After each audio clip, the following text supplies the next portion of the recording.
I'm Amy, 31 years old. I'm standing in the main lobby of the Aura Spire, my $2 billion architectural masterpiece. Tonight is the official launch gala. I'm just watching, standing off to the side, completely anonymous. Then, through the glass doors, I see them. My father, David, my mother, Susan, my brother, Ryan, and my sister, Lauren. They look so lost, so stuffy in their clothes that were fashionable maybe a decade ago. I watch my father stop in front of the sustainable bamboo living wall, a design I lost sleep over for months. I see him physically sneer at it. He turns and snaps at a waiter. From 30 feet away, I can see the contempt on his face. He has no idea that the woman whose name he's here to leverage is me. Have you ever felt like the invisible one in your own family? Have you ever built something great, only for the people who should be proudest to not even recognize your work? Let me know your story down in the comments. Growing up, our house was a stage. From the outside, we were the perfect suburban family. But inside, my parents, David and Susan, were suffocating under their obsession with status. They spent every dime trying to look like the wealthy elite they so desperately admired. My father, David, was a traditional real estate developer. Or at least, that's what he called himself. He was always talking about his next big project. Usually, some soulless strip mall. But they all failed. Spectacularly. He was a man bitter that the world hadn't recognized his supposed genius.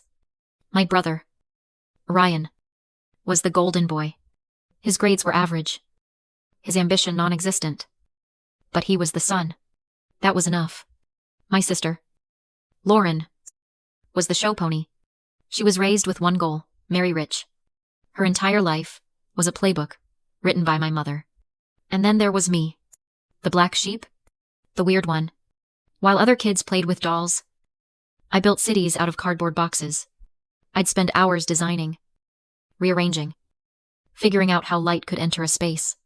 My parents found it embarrassing. As I got older, my passion focused. I wasn't just interested in buildings, I was interested in sustainable architecture. Green roofs, reclaimed materials, designs that worked with the environment, not against it. My father hated it. Hippie architecture. He'd scoff at the dinner table. Useless. Nobody pays for that nonsense. You want to build something real. Amy, you build a commercial high-rise. Concrete and steel. That's the real world. I didn't know the term for it then.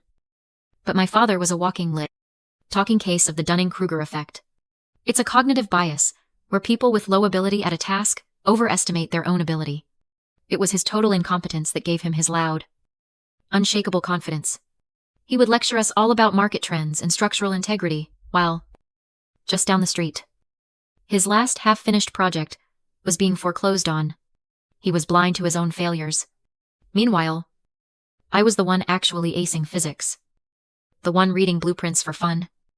And I was already feeling the first sting of what I'd later learn was imposter syndrome. I constantly felt like I wasn't good enough. That my ideas were childish. The irony is so thick it could choke you. The man who knew nothing was certain he knew everything. The girl who was trying to learn everything felt like she knew nothing. That was the background noise of my childhood. His booming, confident voice dismissing my dreams. And my mother's anxious silence. Terrified that my hippie interests would ruin her social standing. They didn't want a daughter. They wanted a prop. And I was failing at the one job they gave me. The real explosion happened when the acceptance letters arrived. My parents had expected me to apply to some local liberal arts college. Their only advice was to find a program where I might meet a suitable husband.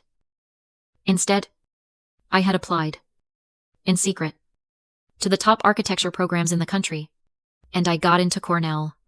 The fight that night was biblical. My father threw the acceptance letter across the room. Architecture. Are you insane? It's a pointless degree for a woman. You'll chew yourself up and spit yourself out. My mother was, as always, more concerned with the social fallout. What will I tell the ladies at the club? She whispered. Horrified. That my daughter wants to play with bricks.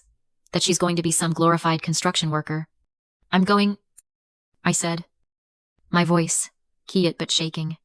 Fine. My father yelled. But we are not paying one single penny. You want to waste your life on this?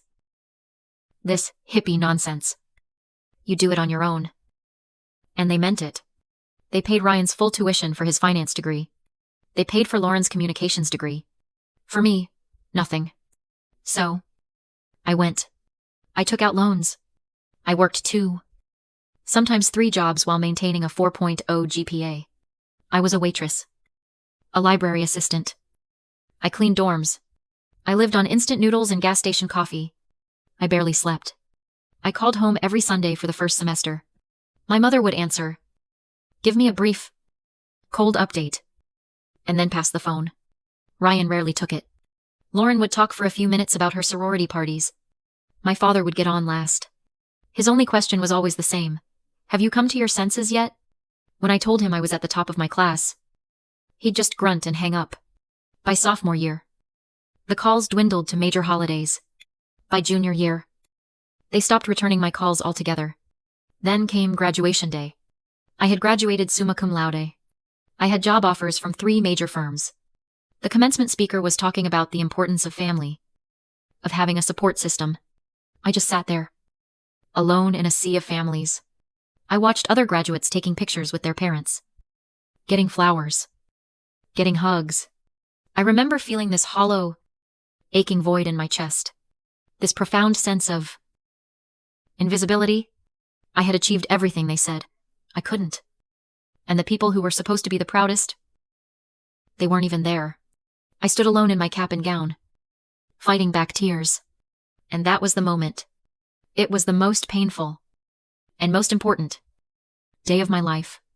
I decided, standing there on that lawn, that if my family couldn't see my worth, I would build something so magnificent, so undeniable, that the entire world would have to. I didn't take the high-paying corporate jobs. I took the lowest-paying offer from a small, struggling, boutique firm in the city. It was run by Barbara. Barbara was in her 60s, with a sharp silver bob and an even sharper tongue. She took one look at my portfolio and my Ivy League degree and said, "This is all very pretty, but theory is worthless. Show me what you can actually do." She was brutal. She was relentless. She tore apart my designs and forced me to defend them. She made me work harder than I ever thought possible. And she became the mentor I had desperately needed my entire life. She was the family I had chosen. Fast forward 7 years. I'm sitting in a glass-walled conference room, 2 weeks before the Aura Aspire Gala. My team is finalizing the press list, the security details, the catering. My assistant, a sharp young woman named Maya, clears her throat. Me. There's one minor issue I wanted to flag. We have a David. She checks her notes. A David, last name, who has been relentlessly emailing and calling, demanding tickets to the gala. My pen stops moving. He claims, she continues, to be a personal mentor to the founder of Aura Designs. My heart doesn't just stop. It freezes. He's been name-dropping you well. Your anonymous persona saying he guided your early career and expects VIP treatment.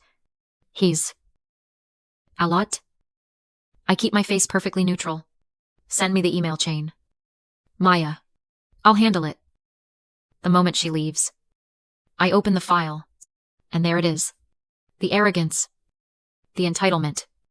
All under a fake email address for David, last name consulting. A company that doesn't exist. My hands are shaking. Not with fear. With something else. Clarity. I spend the next hour, not on gala logistics, but on a discreet, deep dive financial background check. It's all there. The house is in foreclosure. My brother, Ryan, is drowning in over $200,000 of gambling debt. My sister, Lauren, is back home after a messy divorce from her wealthy husband, who apparently cut her off. They're not just struggling. They are destitute. They're not just name-dropping.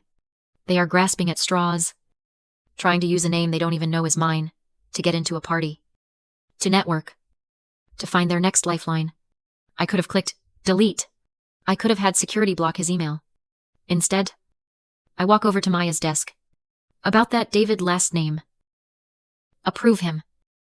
Maya looks stunned. Really? He seems... Approve 4 standard admission tickets. Send them to his home address. No VIP. No +1s. Let them in. The night before the gala, I'm standing in my penthouse office, looking out at the Aura Spire. It's piercing the night sky. A monument to everything they said I couldn't do. The doubt creeps in. I'm 31 years old. A billionaire. And I still feel like that 19-year-old girl. Desperate and shaking. I pick up the phone and call Barbara. I'm doing something crazy. Barbara. I whisper. I let them in. My family. They're coming to the gala tomorrow. Barbara is silent on the other end. Then she says, her voice like gravel. Good. Let them come. But what am I doing, I feel? I feel like I'm 19 again. I'm terrified. Amy, she says. And her voice is so firm, it stills me. Forget them. Forget what they think. Do you see that skyscraper out your window? The one that's already won 3 design awards before it even opened? Yes. You built that. You. Not them. They don't get to define you. They lost that right when they let you walk out the door. You are the founder of Aura Designs. You're my best damn student. I am proud of you. Let them come see what you built. The panic in my chest recedes. The shaking stops. She's right. I end the call. Take a deep breath. And look back at my building. It's not just a building. It's my shield. It's my proof. Let them come. We're back to the present. The gala lobby.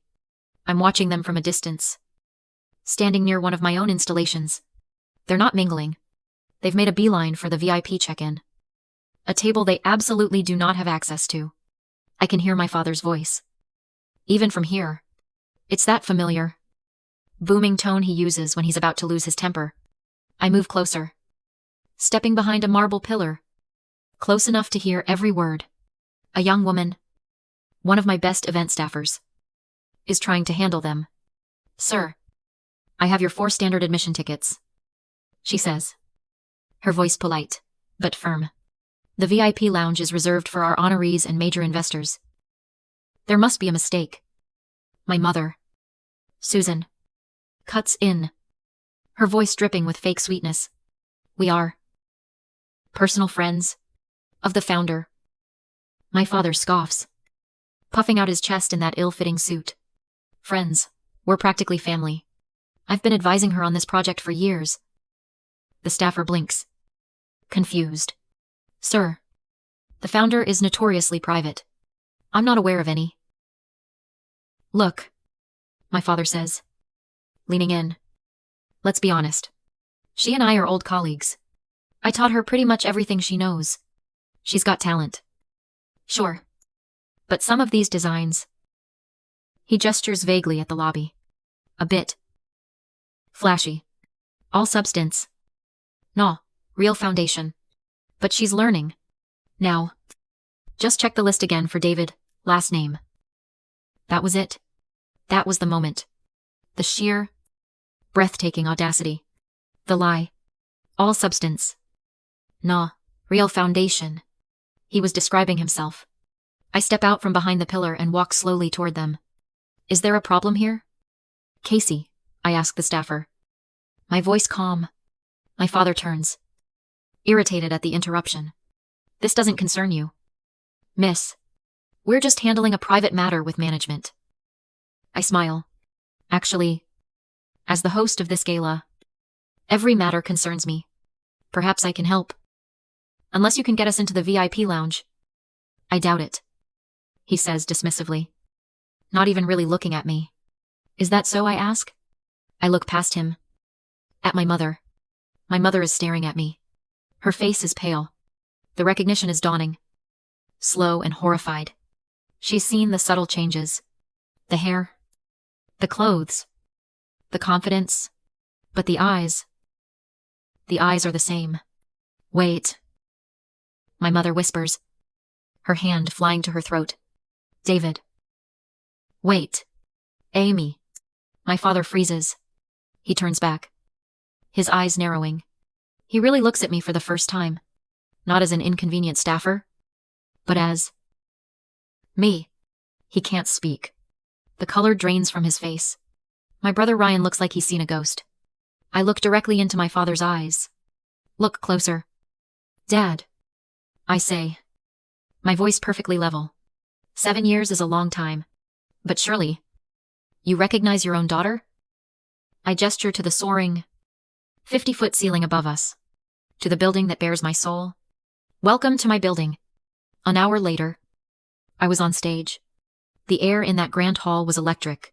500 of the world's top architects, investors, and critics, my team had, per my instructions, quietly escorted my family to a table. Table 54. The one in the absolute last row. Tucked away near a service exit. The lights dimmed. My COO introduced me. Not as Amy, last name, but as the anonymous founder and creative director of Aura Designs. The spotlight hit me. I could see them. Even in the darkness. 4 silhouettes huddled in the back. I could feel their eyes. I saw the shock. The burning shame. The pure, undiluted resentment on my father's face. My mother just looked broken. Good evening. I started, my voice echoing, calm and clear. Tonight, we are celebrating a building. But I don't want to talk about concrete and steel. I want to talk about integrity. I looked out at the crowd. Then let my eyes drift to that back table. There's a philosophy in development that values ego above all else. It builds monuments to debt. It creates hollow, empty spaces. I thought of my father's failed strip malls that promise community but deliver only bankruptcy. These are buildings built on a rotten foundation. Buildings that make people feel small, invisible, and unwelcome. We believe in something different. We believe in the architecture of integrity. I spoke for 20 minutes. I talked about how the Aura Spire was designed to be the greenest skyscraper in the world. How its ventilation system breathed with the city. How every material was reclaimed. Every line, intentional. I never mentioned their names. I didn't have to. I approached my conclusion. And my eyes found my father's in the darkness. For years, I said, my voice dropping slightly, I was told that my ideas were hippie nonsense. That they were flashy. With no real foundation. I was told that true success was about impressing the right people. But Aura Designs was built on a simple, radical belief. True architecture, true success, is not about making people admire you. It's about making people feel seen. The words hung in the air. This building isn't a monument to me. It's a testament to every person who was ever told their dream was worthless. It is proof that you can build a future out of the very things people dismissed. I paused. Thank you. The silence lasted for 1, 2, 3 seconds. And then, the entire room erupted. It wasn't just applause, it was a thunderous, standing ovation. People were on their feet. Investors. Critics. My peers. Barbara was in the front row. Tears streaming down her face. Beaming. I stood there, under the warm lights. And I looked at table 54. They weren't clapping. They couldn't. They were trapped. Forced to sit and watch as 500 industry leaders celebrated the woman. And the very ideas they had thrown out like trash. That was their public self-destruction. I didn't lay a hand on them. I just succeeded. After the applause faded, I didn't go back to my table. I found Maya backstage. Maya, I said, my voice perfectly even. Please send an invoice for 4 gala tickets at their full market value. $5,000 each, to David, last name's home address. Payment due in 30 days. Yes. Amy, she said, without blinking. I spent the next 2 hours networking, accepting congratulations, and finalizing a deal with an investor from Dubai. By midnight, I was in my penthouse office, the one on the top floor of the Spire, sketching out an idea for a new museum. A crash from the outer office made me jump. The door flew open, and my father stumbled in. He was drunk. His tie was undone, and his face was a mask of rage and champagne. Amy, he slurred, pointing a finger at me. Great show. Really. Great show. You need to leave. Dad. You're trespassing. Trespassing, He laughed. A short, ugly bark. I'm here to talk business. I've got a joint venture proposal. David, last name Consulting and Aura Designs. We could. I held up my hand.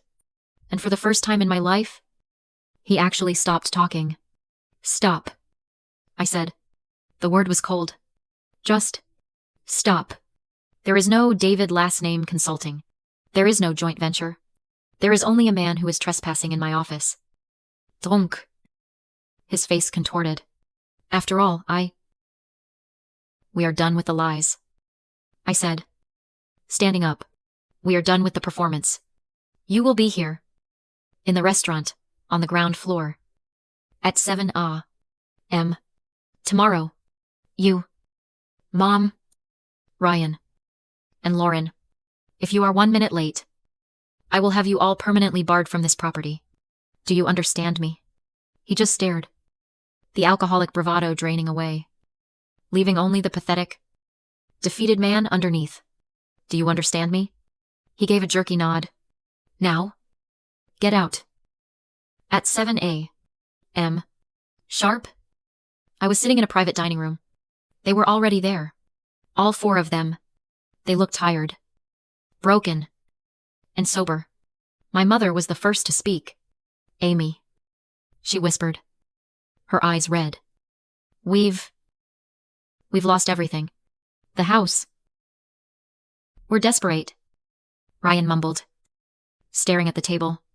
I let the silence sit there for a moment. Then, I took a deep breath. Let's be very clear about what this is, I said. This is not a negotiation. And this is not punishment. This is a reckoning. My mother started to cry. We need help. I know, I said. But the help you're used to is what got us here. So here are my terms. This is what I am willing to do. They leaned in. First, I am not giving you a job. I am not investing in any non-existent company. I will not be your personal bank. My father's face tightened. But he said nothing. Here is what I will do. I will pay off the mortgage on the house. So you don't lose it. I will pay off Ryan's $200,000 in gambling debts. On one condition, he checks into an inpatient treatment program today, and I will pay for all 4 of you to enter intensive, twice a week, family therapy. Together. And separately. My mother looked up. Stunned. You? You'd do that? Yes, I said. But you need to understand why. This isn't me rescuing you. This is me offering you a foundation to rescue yourselves. The help I'm offering comes with boundaries. Because support without boundaries isn't love. It's enablement. And it was enablement that allowed this family to rot from the inside out for 30 years. This is your one and only chance to build something real. You either take it, or you walk away. The choice is yours. 6 months later, they were all still in therapy. My father had taken a job. Volunteering. Teaching basic finance at a youth center. Ryan was 90 days clean and working as a barista. Lauren had enrolled in a community college program for paralegals. I was sitting in my office, looking out at the city, sketching a new design. For the first time in my entire life, I felt quiet. I felt peace. Building a $2 billion skyscraper was the hardest thing I'd ever done. But I was wrong. Building a family, a real one, from the wreckage of the old was infinitely harder. It required a completely different kind of blueprint. So, what do you think? Is it really possible to rebuild a family on a new foundation of honesty and boundaries? Or are some things just too broken to fix? Let me know your final thoughts in the comments.